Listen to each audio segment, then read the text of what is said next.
নমস্কার, জয় শ্রীরাম। তো আজকে একটা অতি দুঃখের খবর, দুঃখের নিউজ, দুঃখের বিষয়।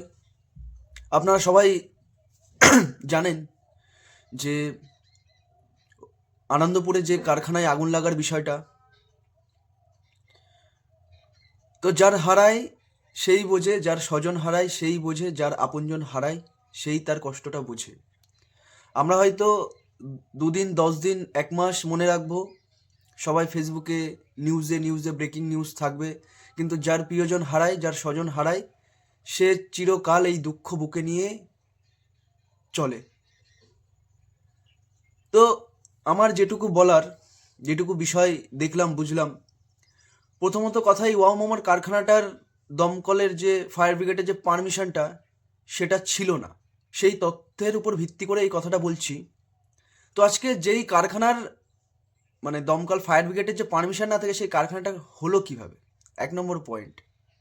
2 নম্বর পয়েন্ট হচ্ছে, ওখানে নাকি কারখানাটা করা হয়েছিল জলা জমি বুঝিয়ে, জলা জমি ভরাট করে সেই কারখানাটা হয়েছে অবৈধভাবে। তাহলে এই ফলটা কার? আজকে দমকল বিভাগ, দমকল মন্ত্রীর ব্যর্থতা, এই রাজ্য সরকারের ব্যর্থতা। আজকে কারখানাটা ইল্লিগালভাবে হলো কিভাবে? আজকে সেই ইল্লিগাল কারখানায় এই গরিব শ্রমিক তারা মারা গেল, এর দায় কারা নেবে? আজকে সরকার হয়তো কিছু টাকা দিয়ে দেবে বা হয়তো তার পরিবারকে চাকরি দিয়ে দেবে, কিন্তু সেই মানুষটাকে আর ফিরিয়ে দিতে পারবে না। আজকে এই যে শ্রমিকদের নিরাপত্তা, সেই নিরাপত্তাটা নিশ্চিত করবে কে?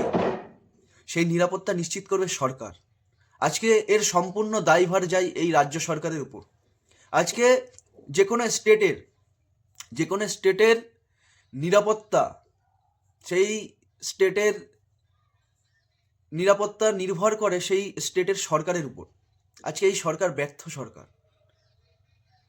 আজকে শুনলাম অফিসিয়ালভাবে 16 জন মারা গেছে, 30 জন নিখোঁজ।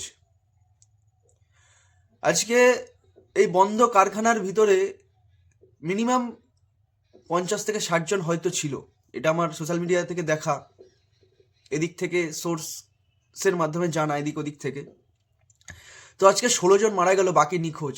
আপনারা ভাবুন, নিশ্চয় সেই বাকি যারা নিখোঁজ আছে তারা হয়তো বন্ধ কারখানা থেকে পালিয়ে যায়নি, আর হয়তো কেউ কেউ গেছে, কিন্তু এই 16 থেকে সংখ্যাটা 50-60 হতে পারে।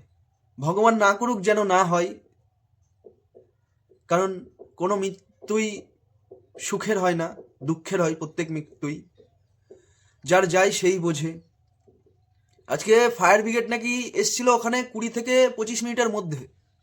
আজকে ব্যর্থ ফায়ার ব্রিগেড যে সিস্টেম রাজ্য সরকারের টিএমসির আমলে, এটা পুরোপুরি ব্যর্থ। আচ্ছা, তার ব্যবস্থাপনা কি? আচ্ছা, আমি কত ঘন্টার পর ঘন্টা পার হয়ে গেছে সেই কারখানার অগ্নি যে আগুন লাগা, এই আগুনটাকে নেভাতে পারিনি। তাহলে আজকে ফায়ার ব্রিগেডে কারা চাকরি করছে সেটা বুঝতে হবে।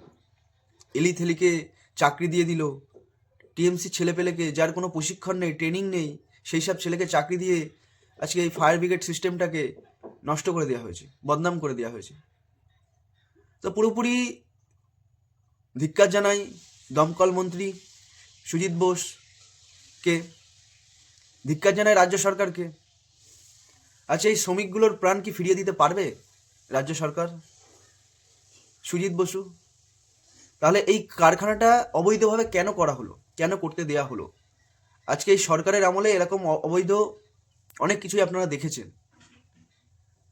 তো বেশি কিছু বলবো না, এই মৃত্যুর বিচার যেন হয়, এই স্বজনহারা মানুষ যারা আছে তারা যেন বিচার পায়, সুপ্রিম কোর্ট দ্বারা এটার তদন্ত করে বিচার হোক, এটাই আমি বলবো। নমস্কার, ধন্যবাদ।